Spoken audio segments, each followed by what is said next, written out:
안녕하세요. 저는 60대 후반으로 직장에서 퇴직하고 무료하게 시간을 보내던 중 텃밭을 일구면서 일하기 위해 농기를 구입하고 오로지 혼자의 힘으로 농막을 지었습니다. 건축에 대해서 전혀 경험이 없는 제가 해낼 수 있을까 걱정이 되었지만 결심을 하고 또 저지르고 보니 끝을 보게 되더군요. 전문가가 볼 때는 어설프고 미흡하겠지만 안전을 가장 중요하게 여기고 모르는 것은 배워가면서 장장 6개월에 걸쳐 결과물을 얻게 되었고 지금 잘 사용하고 있습니다. 혹시 앞으로 농막을 지을 계획을 가지고 계신다면 이 영상을 보시고 취사 선택을 하셔서 참고 자료로 활용하셨으면 합니다. 감사합니다. 본 영상 제1부의 내용들입니다. 농지를 구입할 때는 몇 가지 고려해야 할 요소들이 있습니다. 특히 물이 있느냐 없느냐, 이거 중요한 내용이죠. 농지를 구입하기 위해서 검색을 하던 중 저에게 딱 맞는 농지 하나를 발견했습니다. 주변이 산으로 둘러싸여 있고 마치 풍수지리에서 말하는 금기포란연과 같은 그런 토지입니다. 그래서 저는 대만족을 하고 바로 계약을 했습니다. 구입을 했으면 이제 가설 건축물 축조 신고를 해야 됩니다. 신고 관청은 시군구청입니다. 제출 서류는 신고서, 배치도, 그리고 평면도 이 세 가지입니다. 신고를 하고 나면 7일 이내에 신고 필증을 받으러 오라는 연락이 옵니다. 신고 필증을 수령한 후에 등록면허세와 취득세를 납부합니다. 공사 중에 공사 자재, 장비, 도구 등을 보관하기 위해서는 임시 창고가 필요합니다. 저는 3, 4m용 조립식 비닐하우스 세트를 구입을 하였습니다. 평탄 작업을 하고 파이프를 조립을 하고 그리고 비닐을 씌우면 완성이 됩니다. 공사를 하기 위해서는 전기가 필요한데, 그래서 저는 이웃 농막에서 전기를 끌어다 쓰고 사용한 전기요금은 나중에 지불하기로 하였습니다. 저희 밭에는 옛날부터 뒷마을 사람들이 오며 가며 마시던 옹달샘이 하나 있었습니다. 지금은 사용하지 않아서 황폐화 되었는데, 그래서 그 옹달샘을 다시 파서 용수로 쓰기로 했습니다. 중고나라에서 200리터짜리 물탱크 2개를 한 개에 5,000원씩 주고 샀습니다. 물통의 윗부분을 잘라내고 그리고 옆에 몸통에는 물이 유입될 수 있는 구멍을 뚫었습니다. 그리고 이물질이 들어오지 못하도록 거름망을 씌웠습니다. 그리고 매설을 하는데 그 통 주변에는 큰 돌과 잔자갈을 채워 넣어서 역시 흙이나 다른 이물질이 들어오지 못하도록 했습니다. 우물에서 농막 위치까지는 엑셀 수도관과 전살관을 매설을 했습니다. 그리고 자동 펌프를 설치했습니다.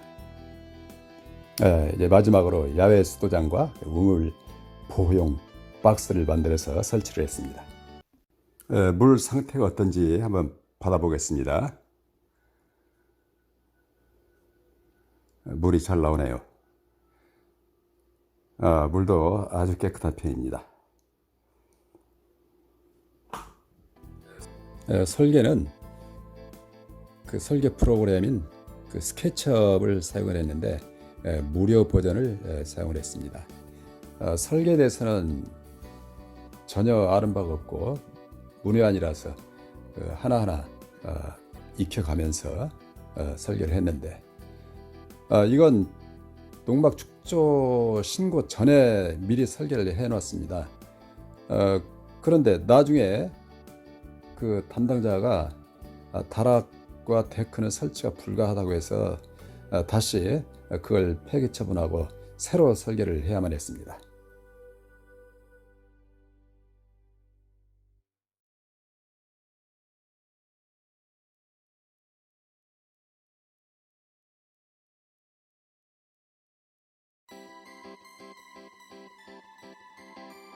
이건 골조 설계인데 박스 형태로 설계를 했습니다. 그 다락 공간 대신에 그 공간을 박스 형태로 하고 다목적실 용도로 사용할 그런 계획으로 설계를 했습니다. 박스 형태로 하다 보니까 외관이 마치 창고처럼 멋대가 없는 밋밋한 그 형태로 바뀌었습니다.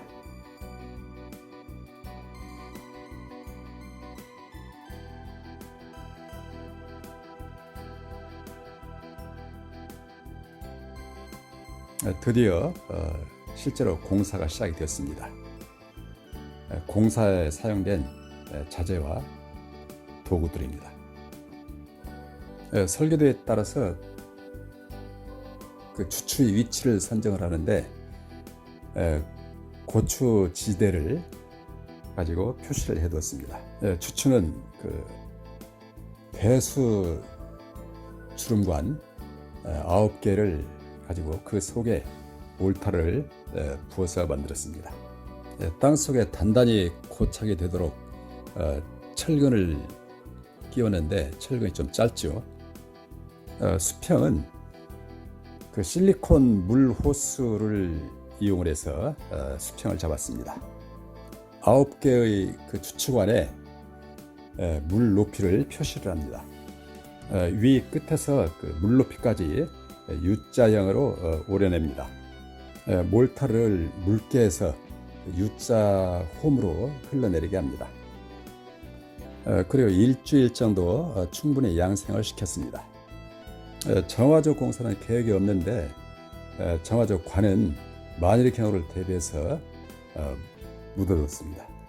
정화조 파이프는 100mm, 하수 파이프는 75mm를 사용했습니다.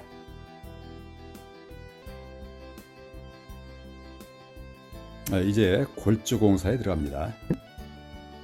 고속 절단기와 용접기는 필수 장비이죠.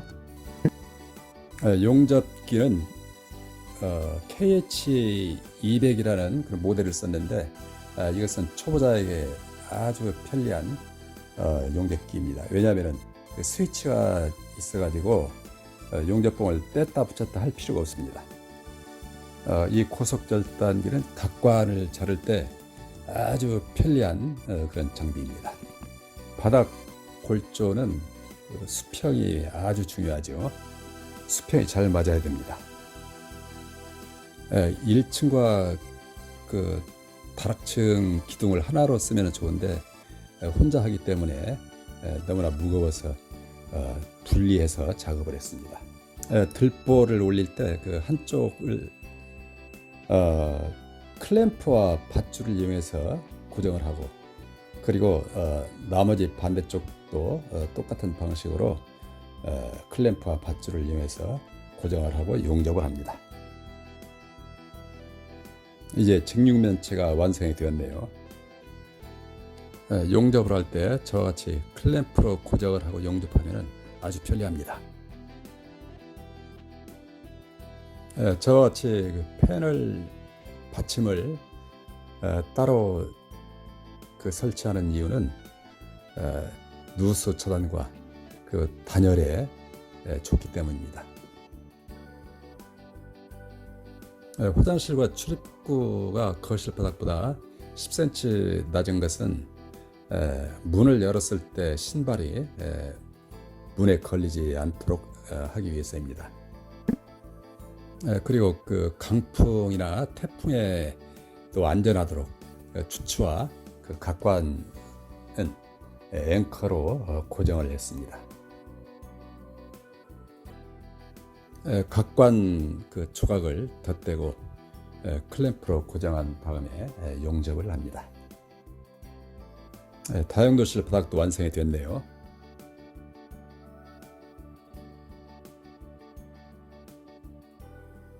다용도실 기둥 세우기, 역시 기둥을 세울 때는 수직이 중요하죠.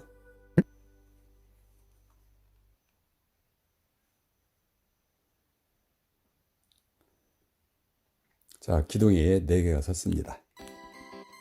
들보는 수평이 중요하죠.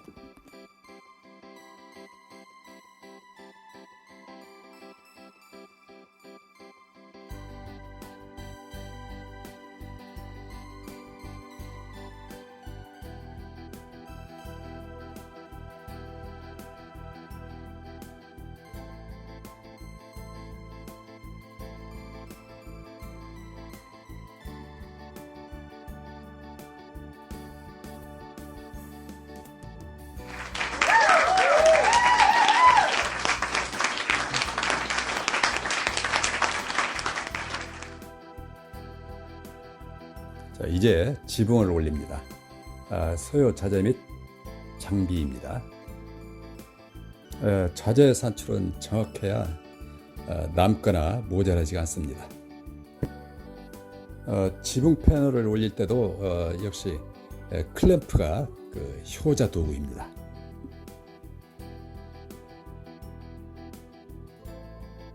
지붕 공사할 때 보통 오른쪽 걸 많이 사용하는데 저는 왼쪽 걸 썼습니다. 오른쪽 것은 그 플라스틱으로 햇볕에 약해서 몇 년 지나지 않으면 누수가 생깁니다. 지붕 패널 조립 부분은 폼을 충분히 쏘고 피스를 골과 골 사이에 빠짐없이 체결을 해줍니다. 그리고 그 엔드캡을 씌움으로써 지붕 공사는 끝나게 됩니다. 지붕 처마 양쪽에는 태풍에 더 안전하도록 각관을 추가로 설치해서 고정을 시켰습니다. 이제 완성이 되었네요. 이제는 비 오는 날도 눈 오는 날도 걱정 없이 공사를 할 수가 있어 좋습니다.